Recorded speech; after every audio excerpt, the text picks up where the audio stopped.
Hey Josh, pay attention. Hi, Dave. We're on. Hello, guests. Hi guys. Welcome back to Beers with Mates. We're here again. Here we are. It happened. And look, this is our fourth episode now, and I think with our high viewership, I think the sky is the limit. Well, clearly we're on our way to prime time.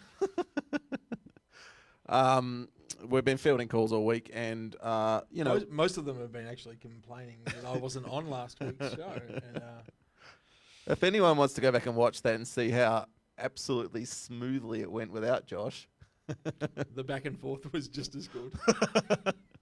welcome again to Beers with Mates. This is a show that we are essentially doing in lieu of not being able to travel and see all of our lovely mates from all over the world. And look, it's been really fun. And tonight we have a very, very good friend of ours, or a brewery that we consider to be. Can you be friends with a brewery? I think a brewery can be friends with a brewery, and I think we can be friends with people from a brewery. Okay, all right. But I'm guessing. Yes, all right. So, I always give it a bit of background on Beers with Mates. So last year we held Mate Fest, the inaugural Mate Fest, which was our international invitational beer fest. We essentially put it on just as an excuse to bring all of our good friends to Melbourne and lay on some beers for them and Have a bit of a party. and showcase all the awesome. And showcase all the awesome beers that they have, and also show them this ridiculous design award-winning venue that we have here as of this week. What can I say? So tonight we have Dan from Collective Arts. Collective Arts are a brewery that we have a very close relationship with. We've collaborated with them a couple of times. We've attended their beer festival, the Liquid Arts Fest or Collective Beer Fest. I think they changed the name this year. Amazing festival in Hamilton, Incredible. Ontario. We've been there the last 2 or 3 years, and it's Yeah. I think it was supposed to happen last week or the week before, but we couldn't quite make it, unfortunately. Obviously, they do incredible beer. You've probably know their beer. They have been in Australia for a while. We have a couple of their beers tonight to taste, and Dan himself is a somewhat of a local. he's deeply entrenched in the Melbourne beer scene, without a doubt, and he's a dear friend of ours. And Should we get him up? Hello, Dan. Hello. Hello, You got to buddy. wake me up. That's what gets me up right now. Yeah, What time is it there? it is 6:04. So I'm mixing between a gin or my coffee, or I'm torn. it's officially shit o'clock, isn't it? That's terrible. There is only one good 6 in the morning, and that's when you're still up. Correct. What are you Yeah. drinking? You are just drinking coffee, aren't you? But yeah, coffee to start. Then I'll mix in a beer with you guys. Oh, But fantastic. yeah, thanks for having me in Collective Arts. It's Hey, too bad man. that we weren't doing this in person, but yeah, boys, great to see your faces. Absolutely. We wouldn't have it any other way, and I think I know that we feel Collective Arts is a bit of a kindred brewery to Moondog. Every time we visit there, we certainly make our mark and make a scene of sorts, but also we feel so much part of your family over there, which is such a really a cool family that you've got with the brewery and the whole team from the brewers to the management and sales guys and everything are just they're such a great bunch of people. So Well, I think welcome. yeah, thanks. Yeah, it starts with like a prelude, obviously, with those that are watching and don't know that when I first came to Australia, Dave was actually my boss. And I helped me pour my first pint over in Australia. Shit boss, though. And then, like, I think a few short weeks later, it took me over to Moondog Brewery after I landed in Australia. So I've known this team sitting on the couch here for, I guess, 7 or 8 years now, is where the first journey started. And I remember walking into the is it Abbotsford, the other Yep. Yeah, Still yeah. still Wow. going strong. Still got it, mate. Yeah, went over and had a few pints, and I think we stayed till like 7 in the morning or something like this equivalent time drinking beers. And I knew there was going to be a strong relationship. I didn't think we'd be doing this talk on different hemispheres 8 years later, but it's great to be here. It's great, man. Like, I mean, I know since you moved back, you obviously made the decision to move back to Canada, and since you've been there, you've kind of like jumped into this team over there. And like, what have you been doing? Like, I know you've been traveling all over the place. What's your day to day pre-COVID? Pre-COVID, yeah. Yeah. Yeah, so I was the director of international sales and marketing for Collective Art. So I had the majority, I would say about 70% of my business was managing the US, which obviously that was pre-COVID, was a little bit different. I didn't feel like I was relearning my job every day. So I'd been managing our US business for about 4 years, primarily the Northeast. So that's for those who don't know about the US business or the US beverage network, is that it's all 3-tier distribution. So it's you basically hand your brand over to a distributor. The distributor goes out in the market and sells your product. So brands like Moondog and Collective Arts that are a little bit more intricate, they take a little bit more of a hands-on approach. So going down there and actually meeting with the sales reps and the distributors, and then managed our international business, which was 6 or 7 countries, and including Australia. So obviously I had to make sure we were sending beer down to Oz. Just pretty surreal experience, seeing Collective Arts on at pubs and even at Moondog's bar. So thanks for purchasing some kegs, guys. But seeing it being poured at like the Terminus and Forrester's Hall and things like that, it was pretty cool. And it is such a pleasure to see Collective Arts beers in Australia, because obviously you're great mates of ours, and we love to see you guys doing well, but also they're just such amazing beers. They're pretty tasty. So delicious. So Collective Arts as a brand, obviously they existed before you came along, and do you want to tell us a bit about the guys behind it, and you know where they came from, and how it all happened? Because they're awesome guys, absolutely loveliest humans. Yeah, I think that's the big reason why I chose to work for Collective Arts. I think when I got back from Australia and moved home, I've been hearing a lot of like buzz and disruption coming out of this brand from Collective Arts. I was able to get a hold of Matt. So Matt Johnston, no relation to myself. He's our CEO and one of our co-founders. So, and then the other co-founder, his name is Bob Russell. So Matt was the VP of sales and marketing for Moosehead Brewing in Canada. Yes, we have a brewery called Moosehead Brewing that has a big moose on the front of it in Canada, and it is the largest family-owned independent brewery in Canada. Why would it not be? Wouldn't have it any other way. So Matt was running that brand. He was working with a designer at that time to do some sub-brands or a rebrand. I can't remember exactly the story. Is where he was put in contact with Bob. They found out they had a ton in common. The more they talked, the more they realized that they were kind of defunct employees and needed to stop. There they are. You missed one though. You missed one so much. Can we get an air freighted Caesar over to my table? Pure. It's all about the Clamato juice in these ones. Yeah, exactly. Yeah, we'll give some backstory to that one too later. So yeah, Matt and Bob met, realized they're better off working together than, I guess, found out that they were terrible employees and needed to do something of their own, which there's often days I feel, I don't know how Matt handles me, and just hoping that I'll like spread my wings and get out of there. But so they met, they wanted to find something that suited their interests and woke up every day feeling that they were making a change in the world, which I think is even more important today than when they were first talking about this probably 8 years ago. Bob obviously being artist, Matt having a massive affection for the music community, decided on Collective Arts, and their goal from day one was to give emerging artists more bandwidth.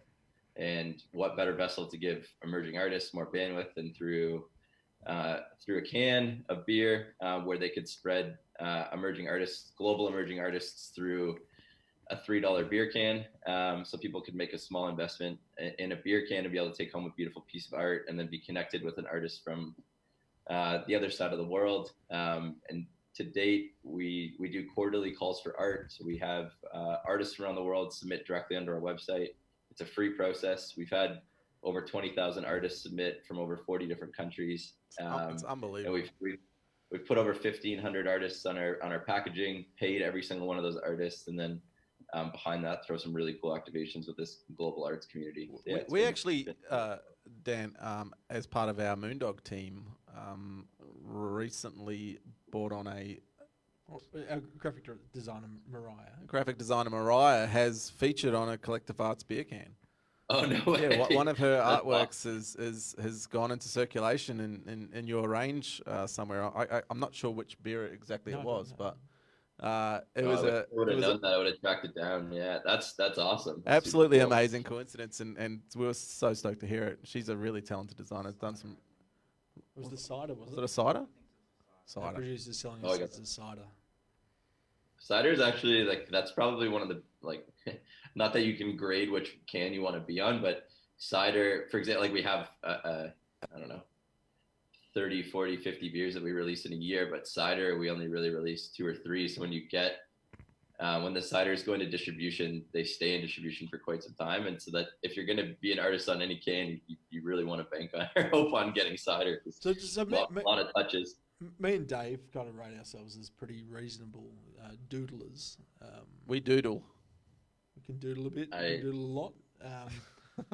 And I reckon you guys should put some of our doodles on your cans. I reckon that you should, after you're done all those beers, you guys stay another half an hour after, draw me a picture, and I will submit it to we can almost draw it with the Tabasco. Hey Dan, speaking of doodles, we have some of your friends watching tonight. We have people saying hello. Jeff Hansen says Danita. Bianca Humphreys is watching. Scott Thompson, Tamika. Who else do we have? Chris Heisted. Hey, Chris. Georgia is on watching us. Hello, Georgia. Money. Certainly a good friend of yours. I know everyone was very excited for you to jump on tonight. Can't wait to disappoint them. Yeah. What else is going on, man? Like obviously we're in the throes of this ridiculous thing. Like, what have you guys been doing to change the way you do business, or bring out new projects or anything like that? Yeah, we got a lot. I think we're very similar to you guys in the fact that you just we only have one speed. It's it's off or it's run like hell. So it's and we've been doing that for 7 years now. But yeah, we've speed on the go. I guess maybe we'll talk about COVID first. COVID hit, obviously US and Canada taking quite a substantial overnight change in the way that we do business, just as our global business got hit earlier in the year. Obviously we do a little bit of business in China.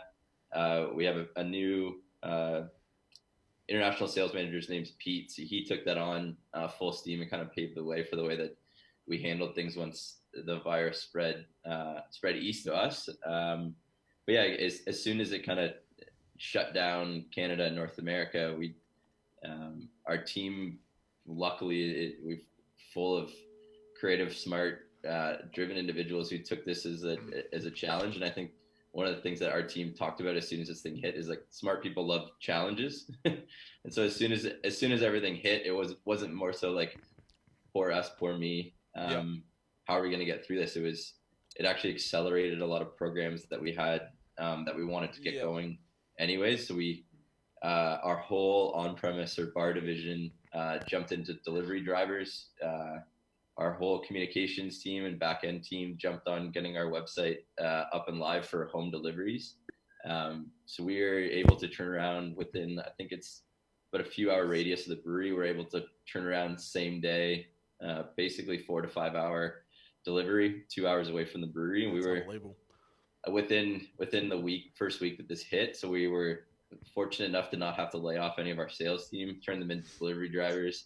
We're seeing just an unbelievable outpour of support for Collective Arts and the arts community, and people were we were fulfilling hundreds of direct home deliveries a day, almost right out of the gate, and that took an unbelievable amount of manpower. Like people picking, we were putting brews on again, which was great. That's awesome. It kept our beer team going, which was awesome.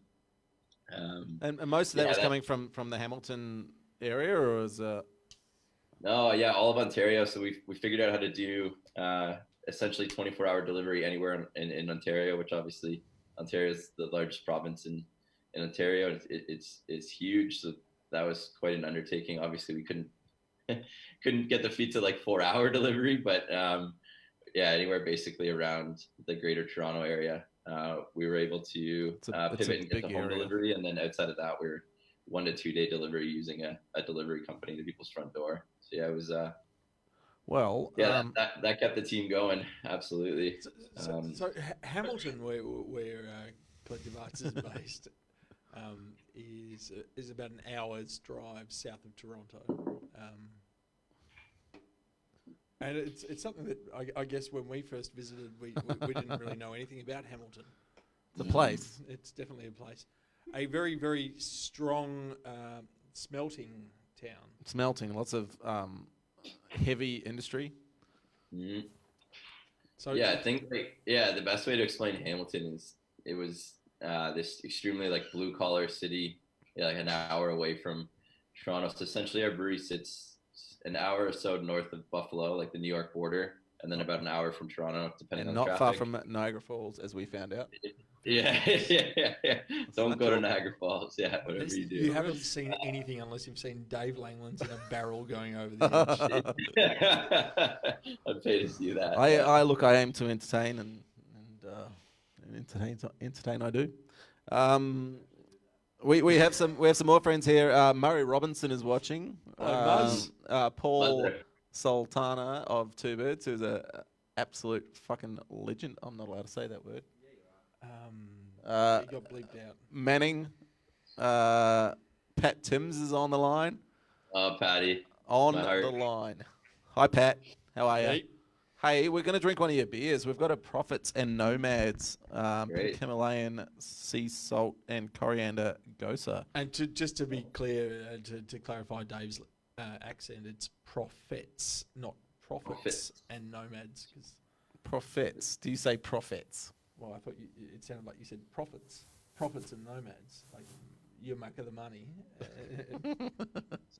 I do believe I threw that beer off the warship last time you guys were in Hamilton, and somebody caught it and chugged it off the boat during our I remember that. Collective Arts Fest. That would have been. I think that might have been. Wait, I definitely remember that happening. I can't remember. So to give some context to what we're talking about here, as the kind of the pre-party for Liquid Arts Fest each year, the Collective Arts guys throw this incredible party on an old like Navy vessel, I guess, isn't it? It's not a frigate, but it's certainly a. I'm not super up to date with the terminology. Do we have any naval officers on the comments? Just let us know exactly what a slightly smaller naval boat is called. It's big though. Like it's not The captain's quarters are certainly a place to have a beer. Yes, but it's incredible. It's an incredible spot for a party, and it sets the tone for an amazing weekend. It's honestly, it's. I don't know if you guys will be able to pick this up. Let me know if you can see this. It's a strong finger. Oh yeah, I can see it. Yep. That's Carl at the bottom, I'm pretty sure.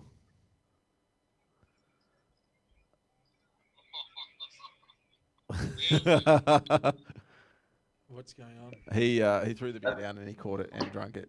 This is welcome to Beers with Mates television, where we reminisce on stories where you had to be there. Oh, bravo, sir. And you're drinking the new Collective Arts seltzer, I see. Yeah, it's our new Our new pink gin and soda with raspberry and bitter orange. Delicious. Sensational. Hey, Dan. We have a bit of a show and tell segment to this, and I have it under good understanding that you've got something to show us, or someone to show us. Is she or he awake? Yeah, the newest COVID puppy is in bed, but I will definitely go get her. Yeah, she's a Bernese golden retriever mix, so she's a cutie. Yeah, How old is she? she's 4 months now. She's I don't think my heart can take it. yeah. I will. I'm gonna send the note down. Do you mind if I leave you guys? Will you guys be okay with each other for 20 seconds if I go grab the puppy? Times. Apparently, Carl was the catcher and chugger, according to Jeff Hansen, who He was, yeah. Carl was the catcher and Thanks for chugger. thanks for the insight. He's a wicket keeper, Carl. At his core, and I'm not surprised that he caught it. So hats off to him. If you're watching, Carl, congratulations. You made it. You made it to internet fame. This could be it. That could be the height of it. It's all downhill from here, Carl. I think we've just gone viral. That's not Whatever that means. not a word you want to be using in the I Darebin No, prefecture right now. This is a real internet hotspot right now. Yeah, it's certainly an internet hotspot. Oh! All right. Oh, hello, doggy. Oh, no. Oh, Yeah. get Little out. sleepy, but this is the Zoe. All right. Yeah. You didn't name him Josh? I fully need a beer named after this dog. Oh. Yeah. Okay. This is a bit too much. It is a bit too much. It's certainly Bigger. the dog needs to be More dog, Mr. front and Producer. center. Yeah. More dog. No more looking at my mug, but yeah. Yeah, she's already about like 35 pounds. 4 months in, yeah. What's that in kilos, Dan? What's that in real world numbers? That's what I like. Yeah. I weigh myself in kilos, makes me feel How lighter. many furlongs is the dog? How many stones? How many hogs I don't know. to the gallon does she get? What's her dry hopping rate? She's like 15 kilos roughly. Oh, my lord. This beer is divine. What are we drinking? Profits. Profits. We're drinking the profits. We're drinking profits. Which is something we do quite often around here at Moondog. Pray to the prophets. But yeah, we made that beer 4 years ago. It's traditional Gose, just straight up Gose, and actually is the base to a lot of our innovation, a lot of our sour products. We're actually, I've just cracked another one of your sour products, the blackberry cherry lemon vanilla sour. Was that a similar base?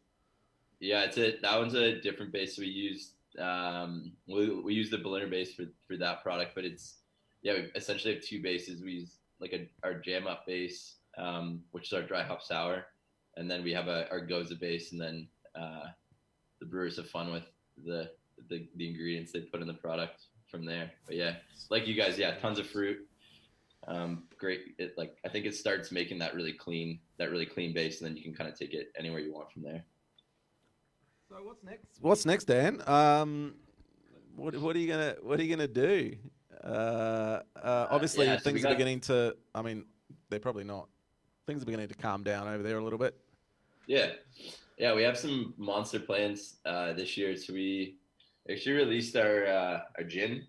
Ooh. So we started distilling our own gin. So we have a distiller. His name's Matt Howell.